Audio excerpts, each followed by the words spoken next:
Okay, Igbo Kelemu. Only known Justice Ozobi, the leader of Igbo Youth Association all over Nigeria and across Nigeria. I have gathered my facts. I gathered my facts, figures, and everything. Now, can't you wezi ako Igbo Nsugbe? Genti of ma, gerement of ma, matosa say message. Genti and share this message. Can they buy any here? Because Justice Ozobi a home base and on Nigeria, not southeast. As again, not a home base and on Nigeria, not the southeast. Bruku a leader of the youths. I gather gum informations and everything on my own. Chop the head and ban over insecurity. Get of man.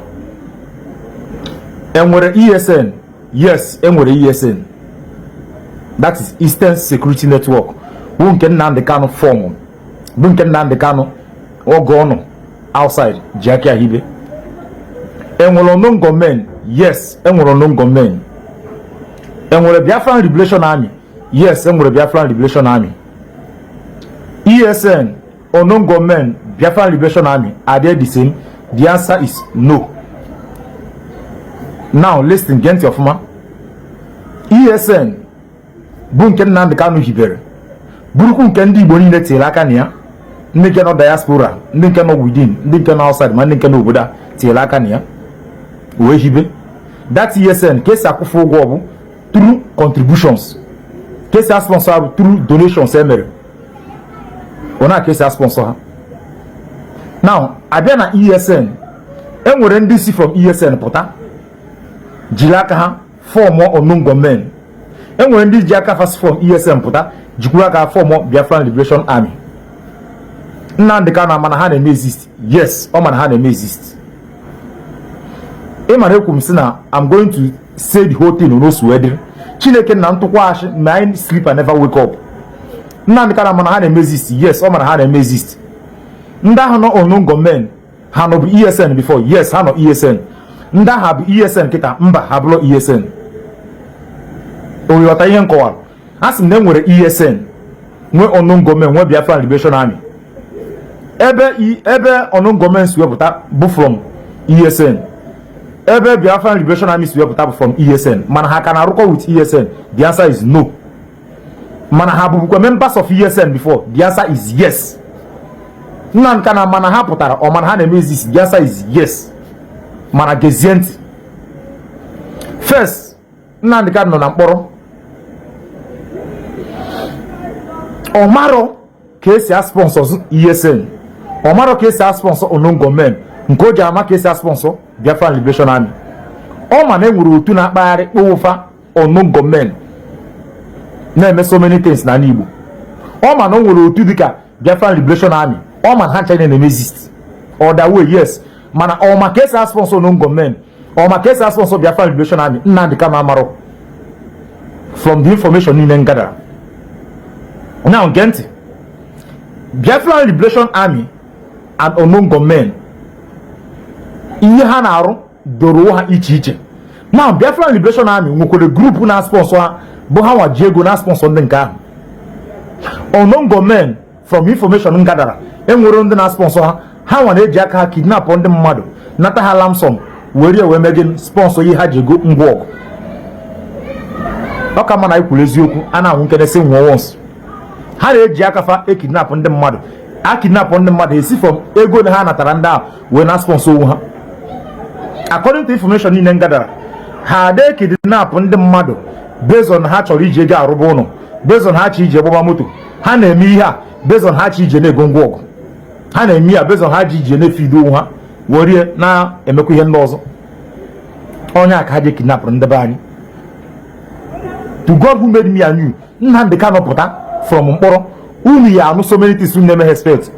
Ihe a na-ekwu kịta akpọrọ m with Nnamdi Kanu ọ mapụrụ na na-eme vida mana ọ pụta Nnamdi Kanu ya dị na unknown gunmen into ọ marọ ndị ha bụ because ihe niile ha na-eme attitude ha niile eme everything enwere nke Nnamdi zirifa mana ọ bụ fọma na ha na-eme exist. Yes, ọ mana ha na-eme exist na o so na-anụ ihe niile anyị na-ekwu so na-afụ ihe niile a na-ekwu ma ọ fụọ ma ọ nụgogoro na ntị ọ na-afụ ya na TV ebe ọ nọ ọ na-afụ na yes na enwere ndị dịka unknown gunmen mana also response ya the answer is no. Or maka ha se wote maybe ha se wote equipment, the answer is no. And I'm still going back to Sokoto very soon because I just going to Sokoto around February. I'm still going there soon also to let him know that now those people named Unknown Gunmen are now gaining their access. That is, can I sponsors who have stayed at home 9 Beacon Natabanazu Igbo. Ije na police station kita. Only Igbo kacha only police kacha do wicked go Igbo. That is police kacha do wicked then when na southeast go Igbo. One station of Niger na bro Igbo problem enwenya na police station niile. Ihe a na-eme ndị Igbo na police station na Igbo. That is ije other places. Ihe dịka Ugwu Hausa maọbụ Yoruba land maọbụ South. Ị na-eche all the same police na rụrụ ebe a na-arụkwa ọrụ ebe a. Why nke anyị ji adị iche? Why is it that na enwere ihe enweghị na authority nye onye Igbo ọchị ji egbu ụmụnne o na ka anyị ga-esi nweta nya Biafra? Ị ma na ụjọ na-atụ na Biafra anya efu o na ka anyị ga-esi nweta Biafra for crying out loud. Simple opportunity nwetara na ịba iri ESN bute wu egbe iwere gị kidnap bazie ndị be anyị were ezubezie ndị be anyị ori iwere go that opportunity now cause ọrụ ndị bụ real ESN now problem iwere go opportunity ahụ mezie IPOB na Nnamdi Kanu ha na-enwezi issue na-enwe fracas Nnamdi Kanu na ndị DOS na-anụzọ ọgụ because of what you will access to gun you now decided to be kidnapping our own people. Yes, iji egongwo jiri egongwo nka ngongwo nkozo nna biko ọ bụrụ na ị na-anya for that na ị nwere gị edu sponsor the thing ị na-eme biko hapụ ndị by out of it.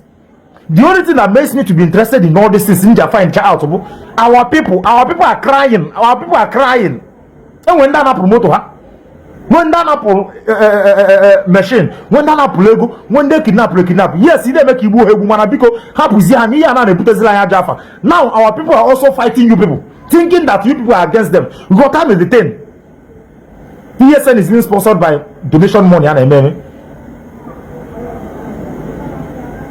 All this ESN donation and MM Hajj and Biafra Liberation Army donation according to Ihenno.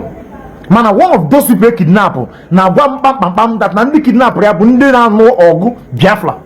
And one of the architect supporter of Biafra Liberation before. Somebody no cook Biafra every time.